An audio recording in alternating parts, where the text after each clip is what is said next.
موضوع الدرس في آلاء الله ونعمه على عباده سورة الرحمن تفسير ابن كثير. الحمد لله رب العالمين والصلاة والسلام على أشرف الأنبياء وسيد المرسلين سيدنا محمد وعلى آله وأصحابه أجمعين.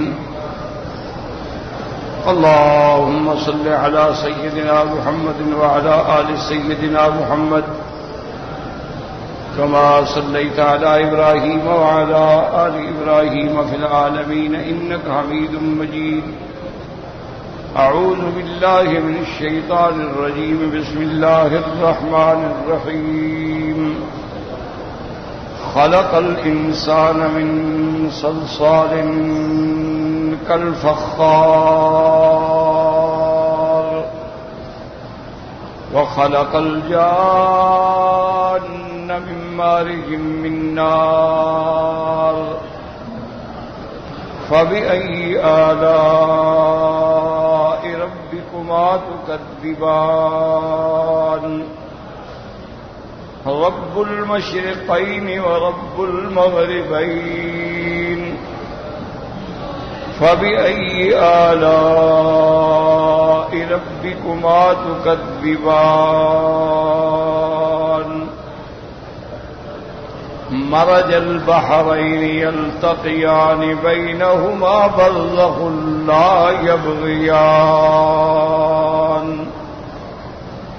فبأي آلاء ربكما تكذبان يخرج منهما اللؤلؤ والمرجان فبأي آلاء ربكما تكذبان وله الجوار المنشآت في البحر كالأعلام فبأي آلاء ربكما تكذبان لا بشيء من نعم ربنا نكذب. اللہ تبارک و تعالی نے کلام مقدس میں ارشاد فرمایا کہ خلق الانسان من صلصال کالفخار، بنایا آدمی کو کھنکتی ہوئی مٹی سے جو ٹھیکرے کی طرح ہوتی ہے، اور پیدا فرمایا جن کو خالص آگ کے شعلے سے. اے انس و جن، تم اللہ کی کون کون سی نعمتوں کو جھٹلاؤ گے؟ الحمدللہ یہ آیات ہم نے پڑھی. اب اللہ تبارک و تعالی فرماتے ہیں رب المشرقین ورب المغربین فبأي آلاء ربكما تكذبان. رب دو مشرقوں کا دو مغربوں کا، تم کون کون سی نعمت اللہ کی جھٹلاؤ گے؟ اب پہلے تو ایک بنیادی بات سمجھیں کہ قرآن مقدس میں کبھی تو ذکر ہوتا ہے ایجاد کا، یاد رکھو اس کو کہتے ہیں ایجاد، کسی چیز کا پیدا کرنا، بنانا، اور اس کے بعد ذکر ہوتا ہے ابقاء. ابقاء مانا یعنی جس چیز کو بنایا پھر اس کو باقی رکھنا. تو قرآن مقدس کی آیات میں جب آپ نظر ڈالیں گے تو یہ دو چیزیں آپ کو نظر آئیں گی کہ ایک تو یہ ہے کہ مثلا اللہ نے اس عالم کو پیدا فرمایا، اللہ نے انسان اور جن کو پیدا فرمایا، یہ تو ایجاد ہے.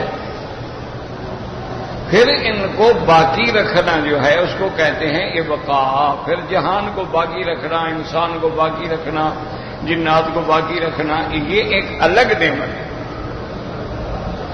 پیدا کرنا ایک مستقل نعمت ہے، پیدا کرنے کے بعد پھر اس چیز کو باقی رکھنا جو ہے یہ مستقل نعمت ہے۔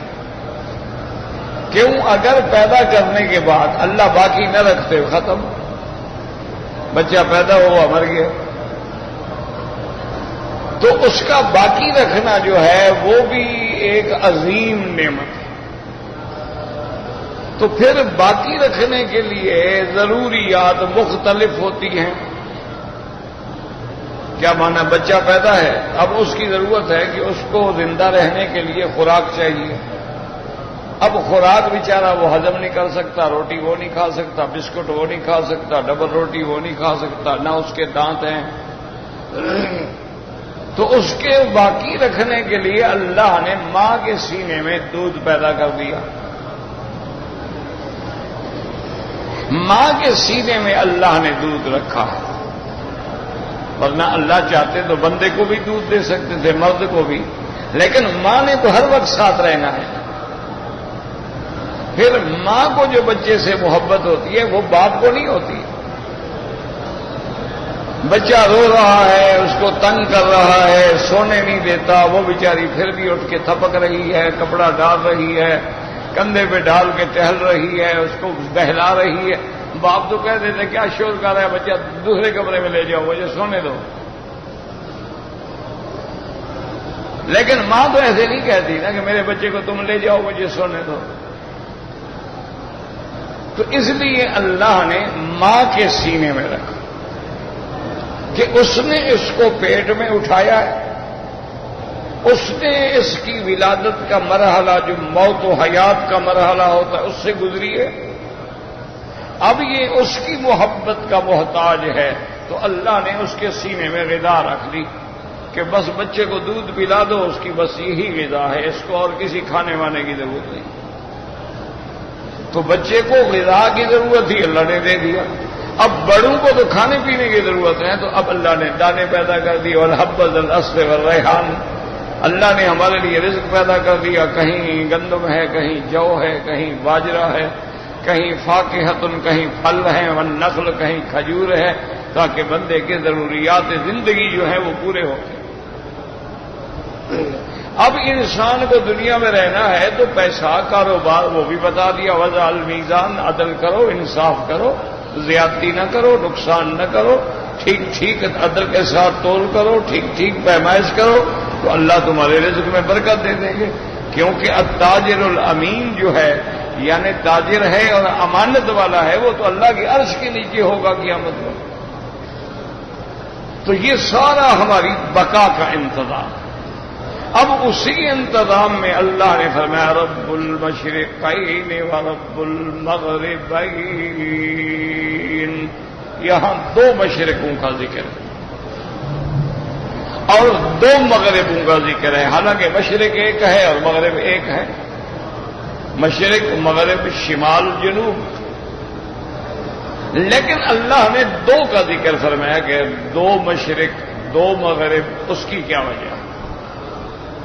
اچھا، اسی طرح آپ دیکھیں دوسری جگہ بھی قرآن میں آتا ہے فلا اقسم برب المشارق والمغارب، اللہ فرماتی ہیں میں قسم کھاتا ہوں فلا اقسم، یعنی لا اقسم، اس رب کی جو مشارق و مغارب کا رب ہے، وہاں مشارق کی جمع ہے کئی مشرق ہیں، اور مغارب کی بھی جمع ہے کئی مغرب ہیں۔ تو اللہ نے قرآن پاک میں دوسری جگہ یہ بھی ارشاد فرمایا،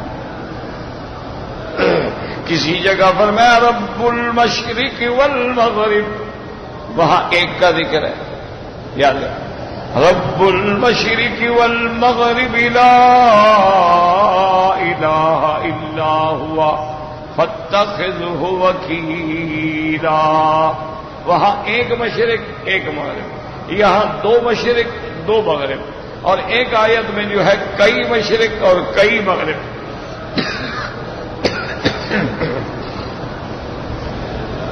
فلا اقسم برب المشارق والمغارب، جمع کا صیغہ ہے۔ تو اسی لیے میں نے عرض کیا تھا کہ اعداء اسلام جو ہیں وہ اسی لیے بیٹھے ہوئے ہیں اور اسی پہ وہ ریسرچ کر رہے ہیں، اسی پہ وہ مسلمانوں کے عقائد پہ حملے کر رہے ہیں کہ دیکھو جی ان کا خدا کہتا ہے 2 مشرق 2 مغرب، کبھی فرماتے ہیں 1 مشرق 1 مغرب، کئی فرماتے ہیں کئی مشرق کئی مغرب، یعنی کمال ہے ان کا خدا کو ایک بات نہیں کرتا، حالانکہ دیکھنے میں تو 1 مشرق ہے اور 1 مغرب ہے۔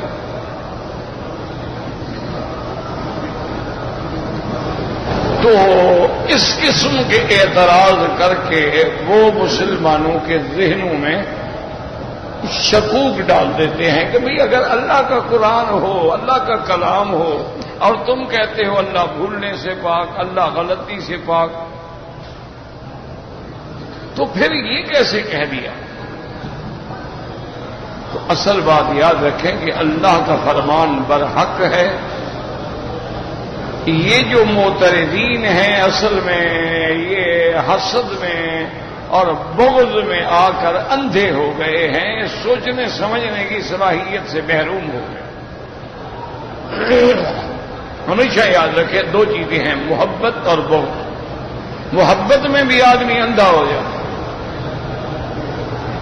اور بغض میں بھی آدمی اندھا ہو جاتا ہے۔ آپ نے دیکھا نہیں کہ محبت میں ایک لڑکی کے لیے آدمی باپ ماں بہن خاندان سب کو چھوڑ دیتا ہے، اندھا، اس کو سمجھ نہیں کرنا کیا کر رہا ہے۔ اور بغض میں آ کر دیکھو کہ وہ بیوی جس کے ساتھ زندگی گزاری، جس سے اولاد ہے، طلاق دے دیتا ہے۔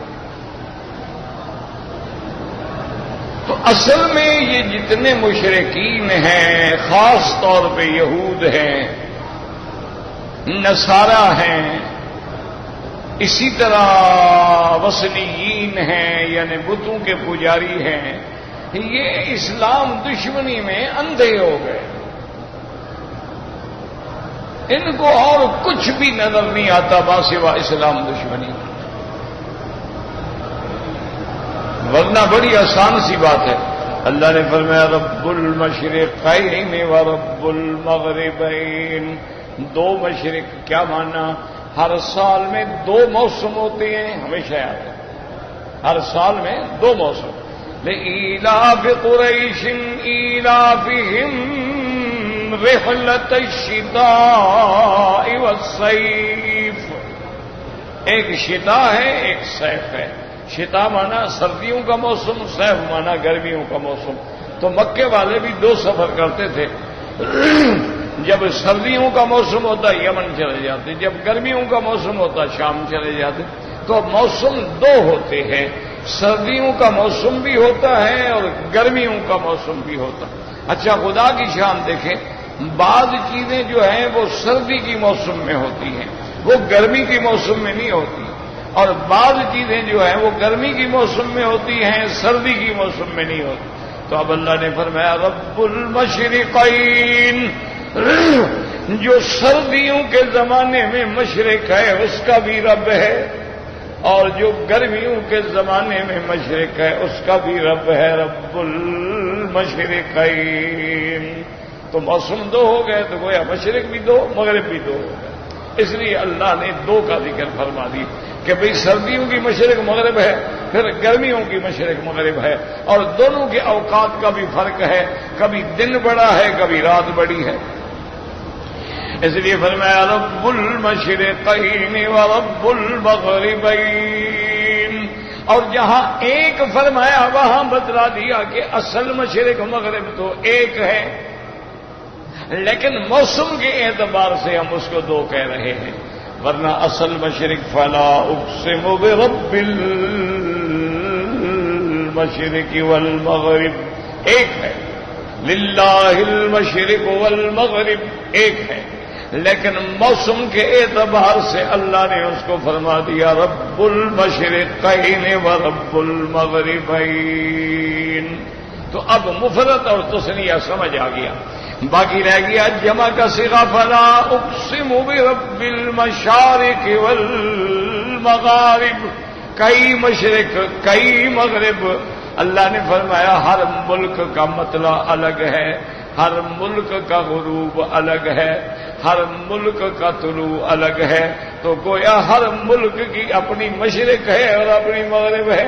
کیوں؟ آپ کے ہاں آپ دیکھیں مثلا رات ہو گئی ہے اور امریکہ میں تو ابھی دوپہر کا وقت ہے، تو لہذا ہر ملک کا اقلیم کا اپنا مطلع ہے اور اپنا وہاں غروب ہے، تو ان کے اعتبار سے پھر گویا سب کی الگ مشرق، سب کی الگ مغرب۔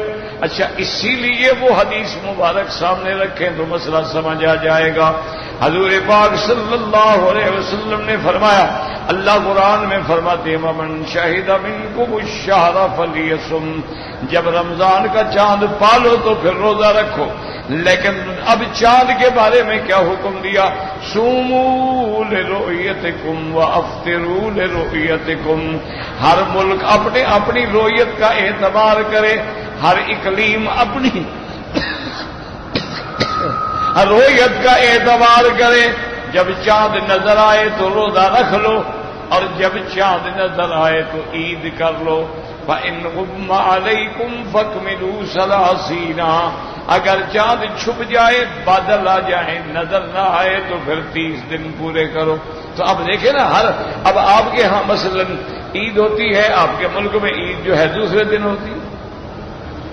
اچھا، کسی ملک میں 2 دن کا فرق بھی ہے کہ یہاں 1 دن عید ہوگی، وہاں 2 دن کے بعد عید ہوگی۔ کیوں؟ ہر ملک کا مطلع الگ ہے، ہر اقلیم کا مطلع الگ ہے، تو اس لیے احکام بھی الگ ہیں۔ تو گویا جیسے جیسے مطلع الگ ہے تو گویا مشرق بھی الگ ہے اور مغرب بھی الگ ہے۔ کیوں؟ جب وہاں غروب ہوگا، یہاں تو ہم آدھی رات کے پاس سوئے ہوئے ہوں گے، ہم تو صبح کی نماز کی تیاری کر رہے ہوں گے، تو لہذا گویا ان کا طلوع مشرق سے ہوگا اور غروب مغرب میں ہوگا۔ اب وہ بھی تو افطار طلوع اور غروب سے کریں گے، تو لہذا سب کی مشرق اور مغرب جو ہے وہ الگ ہے۔ تو اللہ نے فرمایا اگر ایک ہے تو تب بھی میں رب ہوں، اور موسم کے اعتبار سے 2 ہے تب بھی میں رب ہوں، اور مطلع کے اعتبار سے اگر مشارق و مغارب ہیں تب بھی میں رب ہوں۔ اس لیے فرمایا رب المشرقین، رب المشرقین ورب المغربین۔ یاد رکھیں، تو اس طرح الحمدللہ کوئی مسئلہ الجھن میں نہ رہا، اور قرآن کی ہر آیت جو ہے اپنی جگہ پہ سے۔ اچھا، بعض علماء نے ایک اور بات بھی کی ہے، وہ ذرا سمجھنے والی ہے۔ یوں سمجھیں کہ مثلا یہ ایک دنیا ہے، یہ مشرق ہے، یہاں سے سورج آیا، یہاں آگے غروب ہو گیا، پھر اللہ سے حکم لیا، پھر نیچے سے چلا گیا چلا گیا چلا گیا، وہاں سے آگے پھر طلوع ہو گیا۔ سمجھ آ رہی ہے نا بھائی؟ یہاں سے سورج چل رہا ہے نا، یوں چل رہا ہے، یہاں آگے وہ ڈوب گیا، یہاں آ کر اللہ سے اجازت دی، پھر نیچے سے چلتے چلتے یوں چلا گیا، اور پھر جناب یہاں سے آگے طلوع ہو گیا۔ تو اسی طرح اب یہ بھی یاد رکھو کہ جب سورج یوں چل رہا ہوتا ہے تو چاند یوں چل رہا ہوتا ہے، اور جب سورج یوں آئے گا تو پھر چاند نیچے، اور جب سورج نیچے آئے گا چاند اوپر آ جائے گا۔ تو گویا دونوں کی مشرقیں بھی 2 ہو گئی اور مغربیں بھی 2 ہو گئے۔ تو اس طرح سے بھی علماء نے فرمایا کہ رب المشرقین، وہ مشرق تھی، اب یہاں آ گیا مغرب آ گئی۔ اب یہ جو مغرب ہے سمجھو، اب اللہ نے حکم دیا واپس جاؤ واپس جاؤ، گویا اب یہ مشرق بن گئی اس کے لیے، یہ مشرق بن گئی، یہ مغرب بن گئی، پھر اوپر آگے مشرق بن گئی، پھر آگے مغرب بن گئی۔ تو اب گویا کہ دونوں کے لیے رب المشرقین و رب المغربین فبأي آلاء ربكما تكذبان لا بشيء من نعم ربنا نكذب۔ اب اس کے بعد اللہ نے اپنی اور نعمتوں کا فرمایا مرج البحرین یلتقیان بینہما برزخ لا یبغیان۔ اللہ نے فرمایا 2 دریا ہیں، مرج البحرین یلتقیان، یوں مل رہے ہیں، بینہما، ان کے درمیان میں اللہ نے ایک حاجز رکھا ہے، لا یبغیان، یہ دونوں ایک دوسرے پہ زیادتی نہیں کرتے، وہ اپنی رفتار میں جا رہا ہے، وہ اپنی رفتار میں جا رہا ہے۔ تو 2 دریاؤں کے درمیان میں ایک ایسا حاجز رکھنا کہ کوئی چیز نظر نہ آئے۔ جیسے اب دو دریا، کون سے دو دریا؟ فرمایا هو الذی مرج البحرین هذا عذب فرات وهذا ملح اجاج۔ وہاں اللہ نے بتلا دیا کہ دو دریاؤں سے کیا مراد ہے، ایک میٹھا دریا ہے اور ایک کڑوا دریا ہے۔ پھر اللہ تبارک و تعالی وجعل بینہما برزخا وحجرا مہجورا، اللہ نے ان کے درمیان میں ایک ایسا حاجز رکھ دیا ہے، ایسا معنی رکھ دیا ہے کہ وہ جناب ملتے نہیں۔ تو اللہ کی کمال قدرت پر نظر ڈالو کہ پانی کا کام ہی ملنا ہے۔ بات کو سمجھو، دیکھو نا، آپ تجربہ کر لو نا، ایک پانی ادھر سے گراؤ، ایک پانی ادھر سے گراؤ، ایک پانی ادھر سے، سب جا کے مل جائے، کیونکہ پانی کا تو کام ہی ملنا ہے، فوراً مل جاتا ہے، وہ الگ رہتا ہی نہیں۔ اسی لیے قرآن مقدس نے فرمایا قصہ نوح علیہ السلام میں کہ جب اللہ کا عذاب آیا، اللہ فرماتے ہیں فَفَتَحْنَا أَبْوَابَ السَّمَاءِ بِمَاءٍ مُنْهَمِرٍ وَفَجَّرْنَا الْأَرْضَ عُيُونًا فَالْتَقَى الْمَاءُ عَلَىٰ أَمْرٍ قَدْ قُدِرَ۔ اللہ نے فرمایا آسمانوں کے دروازے بھی ہم نے کھول دیے اور زمین کو بھی حکم دیا کہ اپنے چشمے نکالو۔ اب جب دونوں پانی ادھر سے آسمان کا گرا، ادھر سے زمین، فَالْتَقَى الْمَاءُ، اب دونوں مل کے ایک ہو گئے، کیونکہ پانی کا تو کام ہی ملنا ہے۔ پانی کا تو مقصد یہ ہوتا ہے کہ وہ فوراً آپس میں مل جاتا ہے، وہ اس کا کام ہی اختلاط ہے۔ لیکن یہ قدرت کا کتنا کمال ہے کہ دو دریا ہیں لیکن اللہ ان کو ملنے نہیں دیتے۔ ایسے کئی مقامات ہیں، لیکن بنگلہ دیش میں آپ دیکھیں کہ بالکل اوپر سے لے کر چاٹ گام تک، اراکان سے لے کر چاٹ گام تک بالکل ایسے دو دریا رہے۔ اچھا، خدا کی قدرت، ایک کا پانی سفید ہے، ایک کا سیاہ ہے، یعنی وہاں آپ جا کے اپنے آنکھوں سے دیکھیں کہ اراکان سے دو دریا آ رہے ہیں اور چاٹ گام تک وہ آ رہے ہیں، اور ایک سفید آ رہا ہے اور ایک سیاہ آ رہا ہے، اور دونوں مجال ہے کہ ملے؟ بالکل نہیں ملتے۔ اچھا، خدا کی قدرت دیکھیں، وہ جو کالے رنگ کا یعنی کڑوا دریا ہے، سمندری پانی ہے، اس میں طوفان بھی ہے، اس میں مد و جزر بھی ہے۔ جب اس کو جوش آتا ہے تو اس سفید پہ چڑھ جاتا ہے، لیکن سفید خاموشی سے بہ رہا ہے، وہ کچھ بھی نہیں کرتا۔ اچھا، اس کے اوپر چڑھ جاتا ہے، جب مد ختم ہوتی ہے واپس چڑھ جاتا ہے، مجال ہے کہ وہ کڑوا ہو جائے۔ ورنہ دیکھو نا جی کہ اس میں پانی ہے میٹھا، اس میں ایک آپ کڑوا ڈال دیں تو کڑوا ہو جائے گا کہ نہیں ہو جائے گا؟ وہ پورا کڑوا دریا اس کے اوپر آ جاتا ہے، اوپر آنے کے بعد کئی دن ہیں، 2 دن 4 دن 10 دن، پھر واپس جاتا ہے، لیکن مجال ہے وہ سفید اسی طرح میٹھا ہے، وہ کڑوا اسی طرح کڑوا ہے۔ یعنی یہ تو دور جانے کی ضرورت بھی نہیں ہے، یہ تو بنگلہ دیش کا قصہ ہے، اراکان سے لے کر چاٹگام تک۔ اچھا، اسی طرح آپ دیکھیں کہ باری سال یہ بھی بنگلہ دیش کا حصہ ہے، وہاں 2 ندیاں آ رہی ہیں اور دونوں الگ الگ، اس کا رنگ الگ ہے، اس کا رنگ الگ ہے، نہ وہ اس سے ملتا ہے نہ وہ اس سے ملتا ہے، اللہ کی شان ہے۔ اچھا، اسی طرح آپ دیکھیں گجرات کے علاقے میں، ہند میں، جہاں ڈھابیل کا مدرسہ ہے، بڑا عظیم مدرسہ ہے، تاریخی مدرسہ اب بھی ہے الحمدللہ، تو وہاں پر بھی 2 ندیاں آ رہی ہیں، وہ بھی اسی طرح۔ اسی طرح آپ جنوبی افریقہ میں چلے جائیں، کیپ ٹاؤن میں، تو وہاں بھی دیکھیں گے تو مرج البحرین، 2 دریا مل رہے ہیں، لیکن اس کا معلوم ہوتا ہے کہ درمیان میں ایک لکیر کھینچی ہوئی ہے، یہ الگ ہے، یہ الگ ہے۔ اللہ کی شان ہے، اللہ کا نظام ہے۔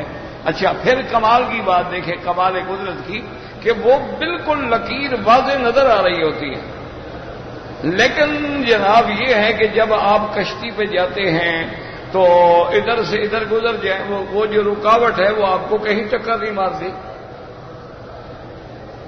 کشتیاں ادھر بھی جا رہی ہیں ادھر بھی جا رہی ہیں، فیری ادھر بھی چل رہی ہے ادھر بھی چل رہی ہے.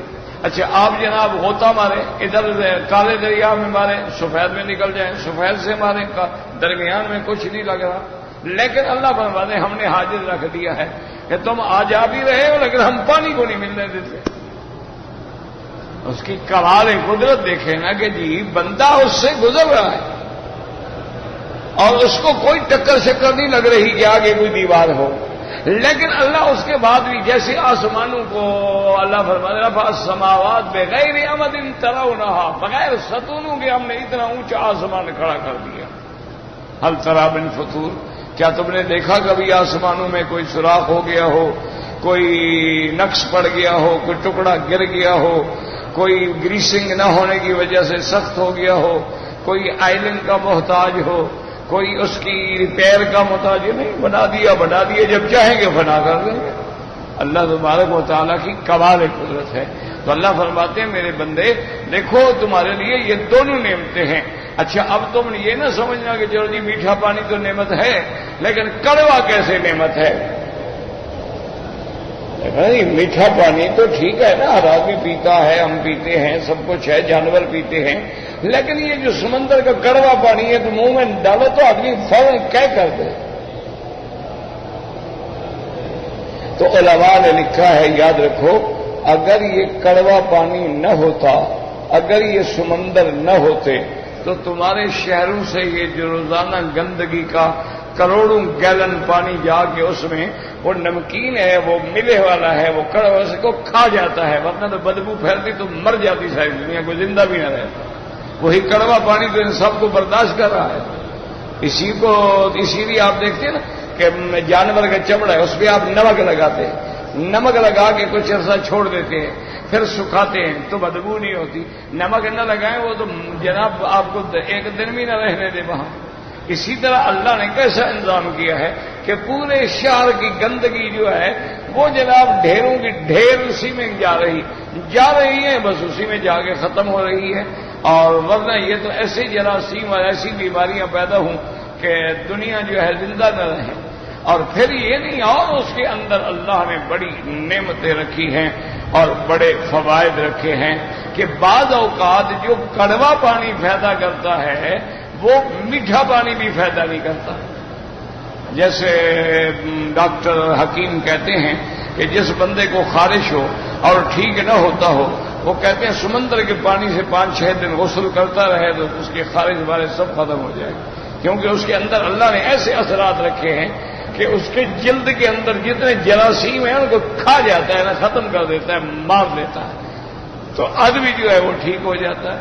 تو اللہ تبارک و تعالیٰ کی جیسے میٹھا دریا نعمت ہے ایسے کڑوا دریا بھی نعمت ہے.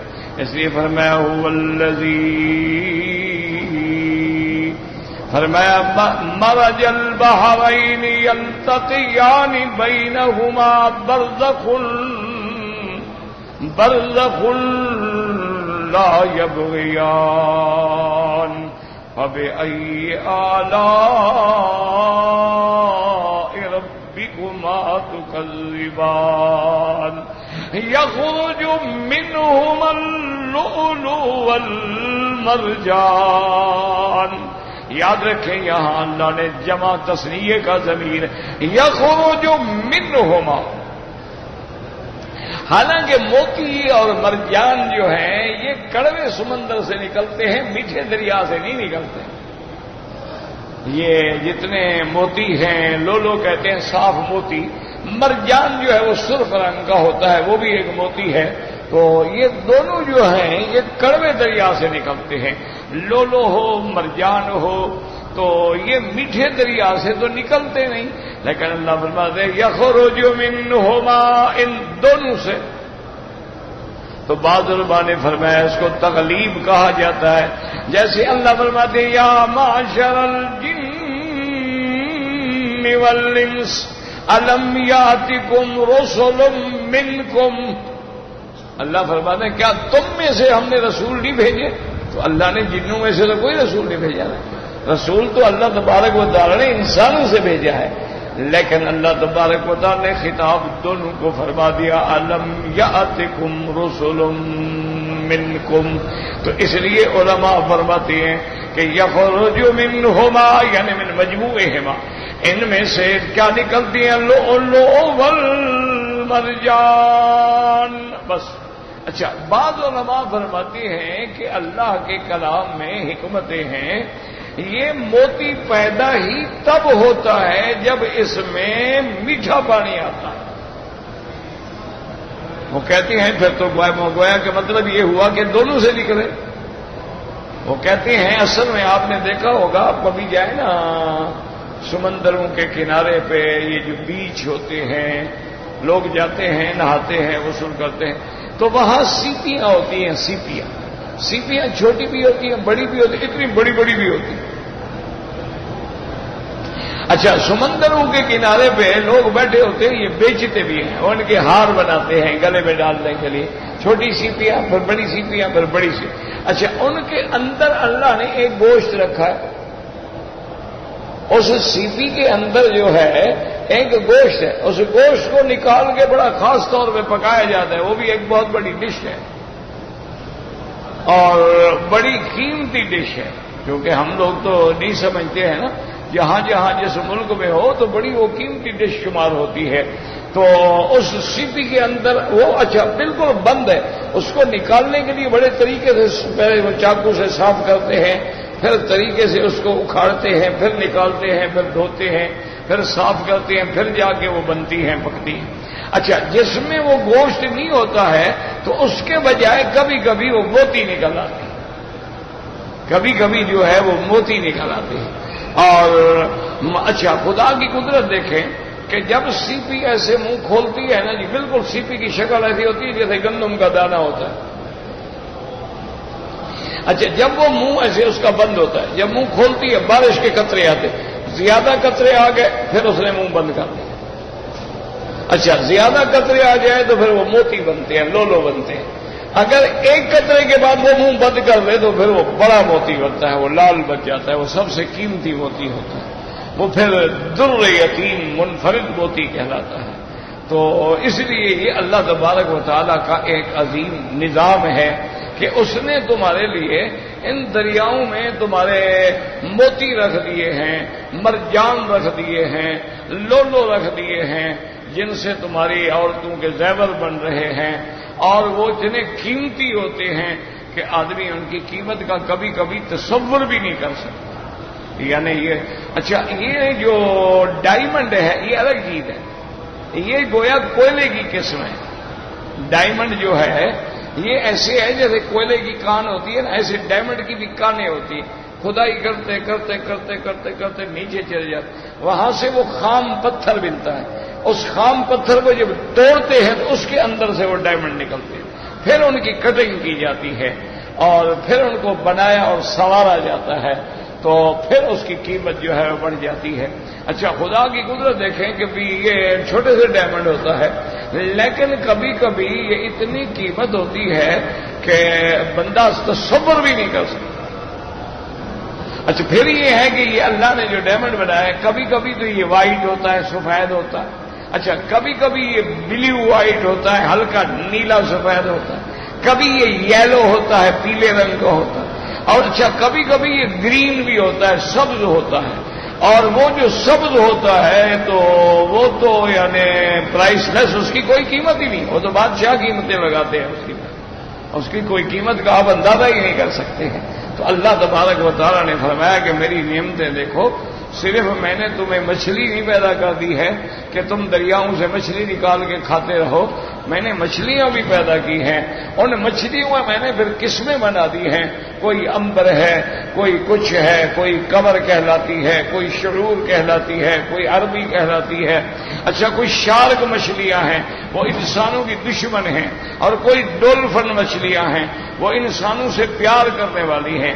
اور کوئی مچھلیاں اتنی بڑی ہوتی ہیں جیسے آپ کے ملک میں بھینسیں چلتی ہیں، بھینس اتنی بڑی ہوتی ہے، وہ ہیل مچھلیاں جو ہوتی ہیں. تو وہ بھی تمہارے لیے میں نے گوشت بنا دیا ہے. اور پھر تمہارے لیے میں نے اس میں لولو بھی پیدا کیے ہیں، اس میں مرجان بھی پیدا کیے ہیں.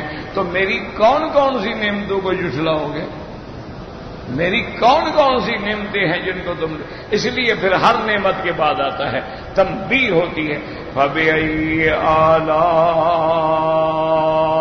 رَبِّكُمَا تُكَذِّبَانِ وَلَهُ الْجَوَارِ الْمُنشَآتُ فِي الْبَحْرِ كَالْأَعْلَامِ۔ اللہ نے فرمایا پھر ان سمندروں میں، ان دریاؤں میں تمہارے لیے کشتیاں ہیں، جوار جاریہ، جاریہ کشتی کو کہتے ہیں۔ اچھا اسی لیے لڑکی جو ہوتی ہے نا گھر میں نکرانی، اس کو بھی جاریہ، عربی میں جاریہ کہتے ہیں۔ کیوں جاریہ؟ وہ بھی تجری، کبھی ادھر بیچاری بھاگ رہی ہے کبھی ادھر بھاگ رہی ہے۔ وہ گھر والی تو ملکہ بن کے ایک جگہ بیٹھی ہوئی ہے نا، دوڑنے پھرنے والی تو وہ بیچاری، اس لیے اس کو جاریہ کہا جاتا۔ اس لیے جوار سے مراد جو ہے کشتیاں ہیں، جیسے اللہ نے دوسرے مقام پہ فرمایا اِنَّا لَمَّا طَغَى الْمَاءُ حَمَلْنَاكُمْ فِي الْجَارِيَةِ، اور جب پانی نے سرکشی دکھلائی تو ہم نے تم کو کشتی میں سوار کر کے بچایا۔ کہ زمانہ نوح علیہ السلام میں تو وہاں بھی لفظ جو ہے جاریہ ہے، جاریہ تجری، چلنے والی، اور وہ ایسی جن کے وہ جو کپڑے کے بنے ہوئے ان کے لیے جو صاحبان ہوتے ہیں نا، وَلَهُ الْجَوَارِ الْمُنشَآتُ فِي الْبَحْرِ، وہ جن کے جناب آپ دیکھتے ہیں جو لکڑی پہ کپڑا بندھا ہوا ہے، اور وہ جب کھڑا ہو دور سے دیکھو تو ایسے معلوم ہوتا ہے جیسے پہاڑ سمندر میں تیر رہے ہیں، اتنی بڑی بڑی کشتیاں ہیں، اتنی، اس کو بادبان کہتے ہیں، اردو میں کہتے ہیں بادبان۔ پہلے جو ہوتا تھا نا کشتیاں بادبانی ہوتی تھی، کیا مانا وہ بادبان چڑھا دی، اب ہوا کے زور سے پھر کشتی چلتی گئی، ہوا رک گئی کشتی بھی رک گئی۔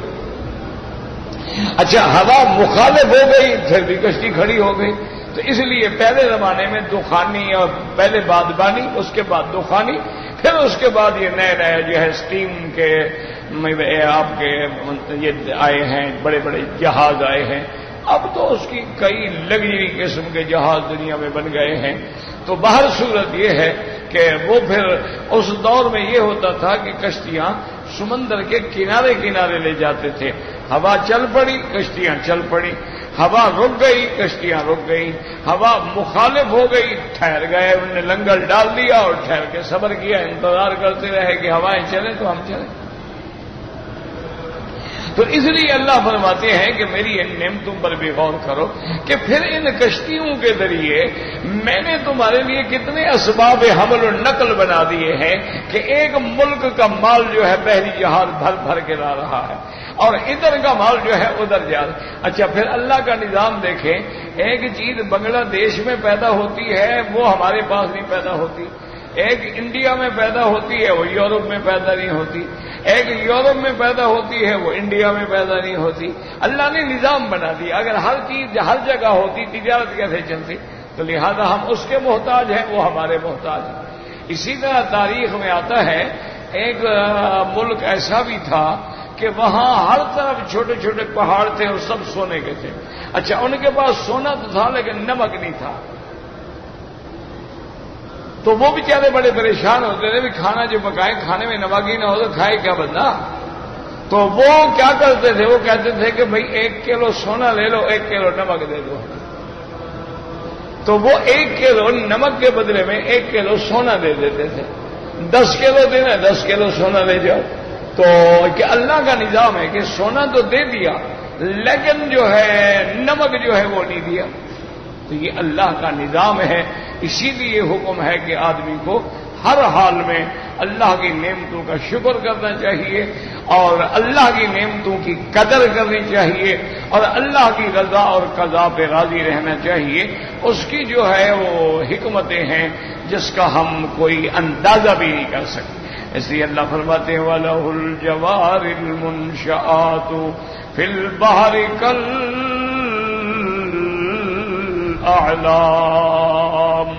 فَبِأَيِّ آلَاءِ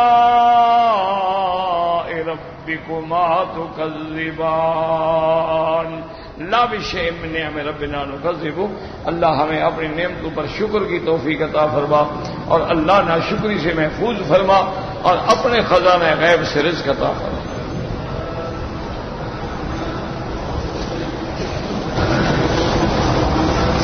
کہتے ہیں جی کہ رمضان کی راتوں میں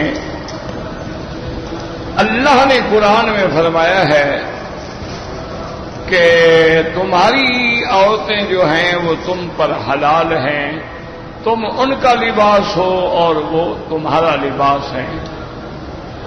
اصل بھائی بات یہ ہے کہ رمضان المبارک کے احکام ابتدائے اسلام میں الگ تھے، یاد رکھیں۔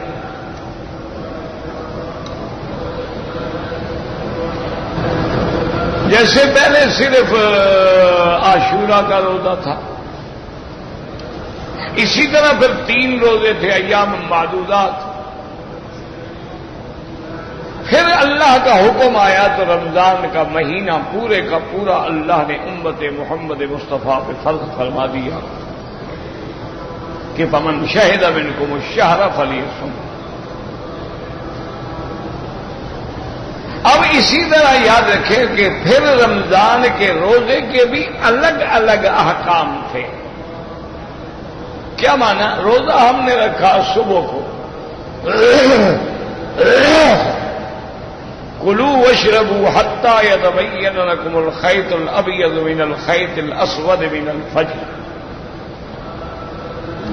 اور افطار کیا ہم نے غروب، ثم اتموا الصيام الى الليل۔ اب پہلا ایک حکم یہ تھا کہ بھائی رمضان المبارک میں روزے میں جیسے کھانا حرام، پینا حرام، بیوی سے ملنا حرام، اسی طرح وہ دن میں بھی حرام اور رات میں بھی حرام، یعنی پورا مہینہ روزے میں دن ہو یا رات آدمی اپنی بیوی کو نہیں مل سکتا تھا، یہ حکم تھا۔ اچھا، اسی طرح ایک حکم یہ بھی تھا کہ مثلا ایک آدمی نے مغرب کی نماز پڑھی، عشاء کی نماز پڑھی، تراویح پڑھی اور گھر آیا تھکا ہوا تھا، سو گیا، نیند آ گئی، اب چاہے وہ آدھی رات کو اٹھ بیٹھے، اب کھانا ختم، اب وہیں سے روزہ شروع ہو گیا، وہ اب ساری رات نہیں، جب سو گیا تو بس روزہ شروع ہو۔ تو یہ ساری چیزیں جو تھیں امت پہ بڑی مشقت تھی کہ بھئی آدمی عشاء کو سو جائے 10 بجے رات کو اور صبح ہوگی 5 بجے، 7 گھنٹے یہ ہو گئے، 12 گھنٹے دن کے ہو گئے تو 19 گھنٹے کا روزہ ہو گیا۔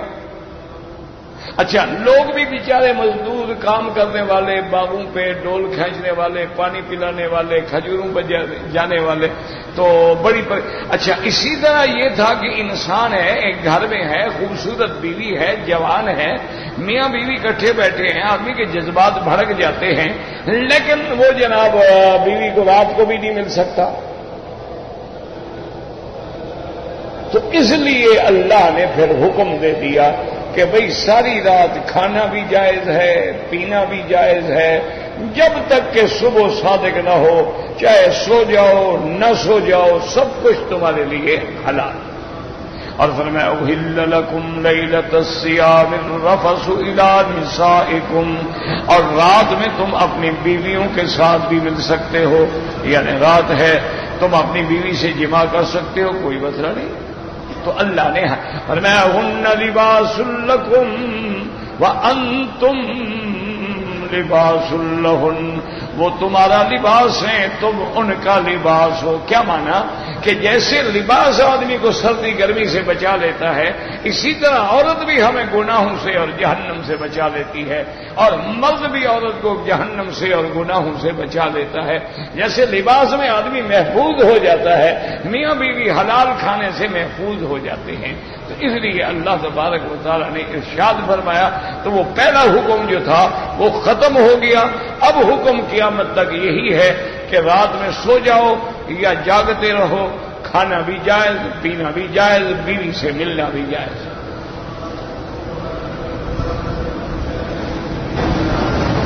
ابھی مسئلہ یہ ہے، مشکل یہ ہوتی ہے کہ ان لوگوں کو صرف انہی مسائل پہ نظر ہے، وہ کیا کرنا چاہتے ہیں کہ وہ نئے دور کے تقاضے پورے کرنے کے لیے قرآن کو بدلنا چاہتے ہیں۔ مجھے ایک لڑکی نے ٹیلی فون کیا، یہ ابھی یعنی کوئی رمضان المبارک کی بات ہے، میں نہیں جانتا بیچاری کون تھی.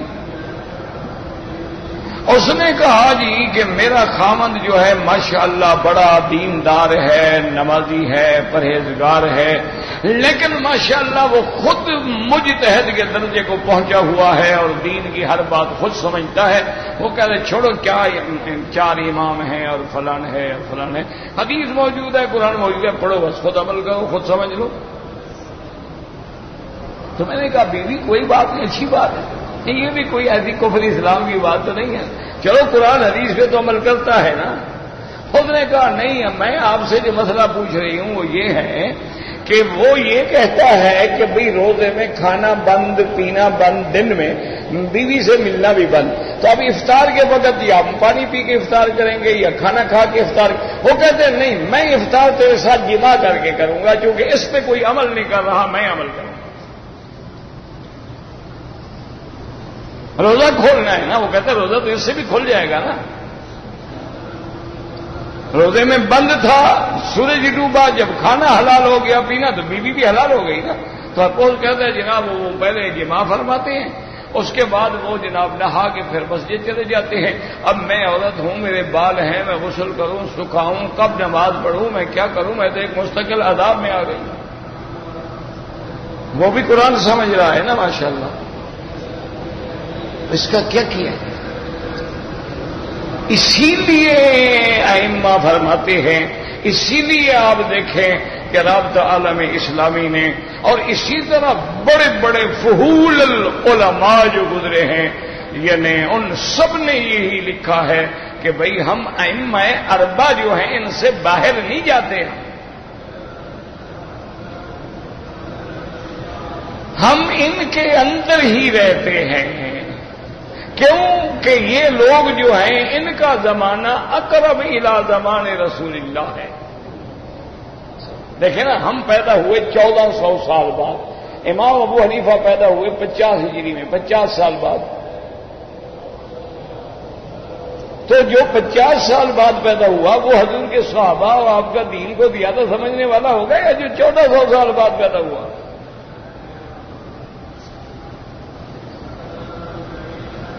تو اس لیے ہمیشہ یاد رکھیں میرے عزیز، میرے محترم، بالکل قرآن و حدیث پہ عمل کریں. اصل بنیاد ہی قرآن و حدیث ہے. قرآن و حدیث کا منکر ہو یا مخالف ہو وہ تو کافر ہے، وہ تو مسلمان ہی نہیں ہے.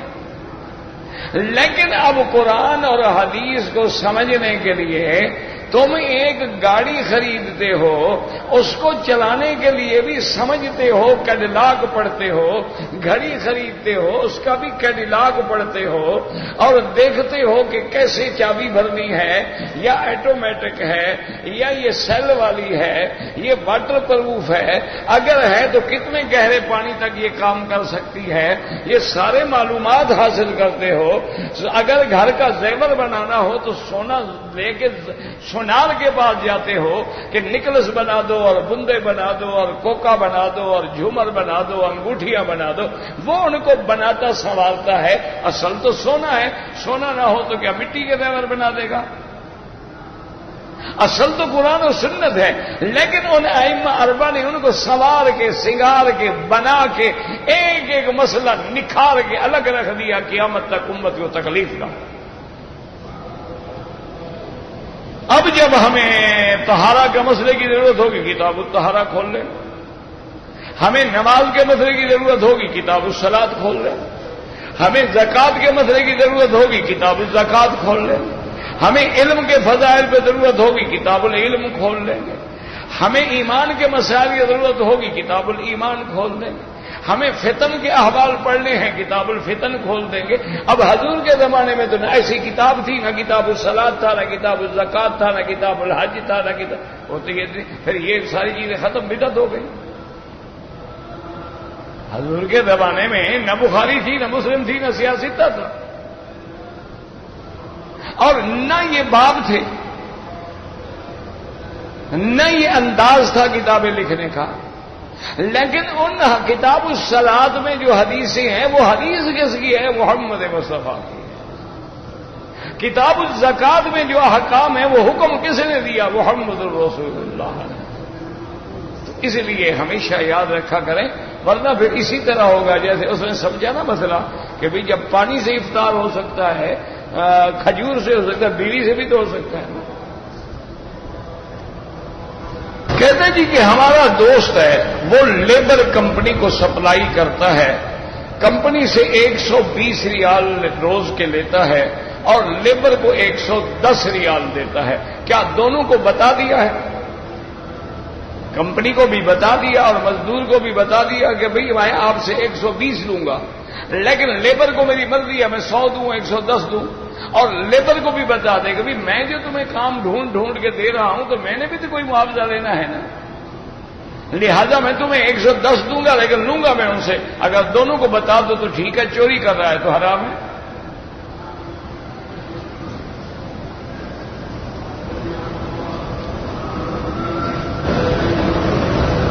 کہتے ہیں جی کہ گانے سننے جو ہیں بالکل یہ مزامیر شیطان ہیں، لہو الحدیث ہے. اور پھر حضور پاک صلی اللہ علیہ وسلم نے فرمایا کہ مزامیر شیطان ہیں. حضرت عمر گزر رہے تھے تو دور سے آواز، آپ نے کان بند کر دیے کہ جب تک وہ آواز آئے کہ میں گزر جاؤں گا پھر کانوں سے انگلیاں نکالوں. تو ان کا سننا حرام ہے اور یہ لہو الحدیث میں ہے اور یہ منکرات میں ہے. اور خاص طور پر آج کل جو ہمارے پاپ میوزک ہیں اور جناب جس طرح عورتیں اور مرد جناب ایک دوسرے کے سینے سے لگ رہے ہیں اور تماشے کر رہے ہیں، یہ تو اللہ کی لعنت برس رہی ہوتی ہے اور شیطان ننگا ناچ رہا ہو. اللہ تبارک و تعالی آپ کو بھی ہمیں بھی ہر مسلمان کو محفوظ رکھے. ربنا تقبل منا انك انت السميع العليم. اللهم فرج هم المهمومين، نفس كرب المكروبين، واقض الدين عن المدينين، واشفنا واشف مرضانا ومرضى المسلمين. اللهم اجعل لنا وللمسلمين من كل هم فرجا ومن كل ضيق مخرجا ومن كل بلاء عافيا. صلى الله تعالى على خير خلقه سيدنا محمد وعلى آله وصحبه أجمعين.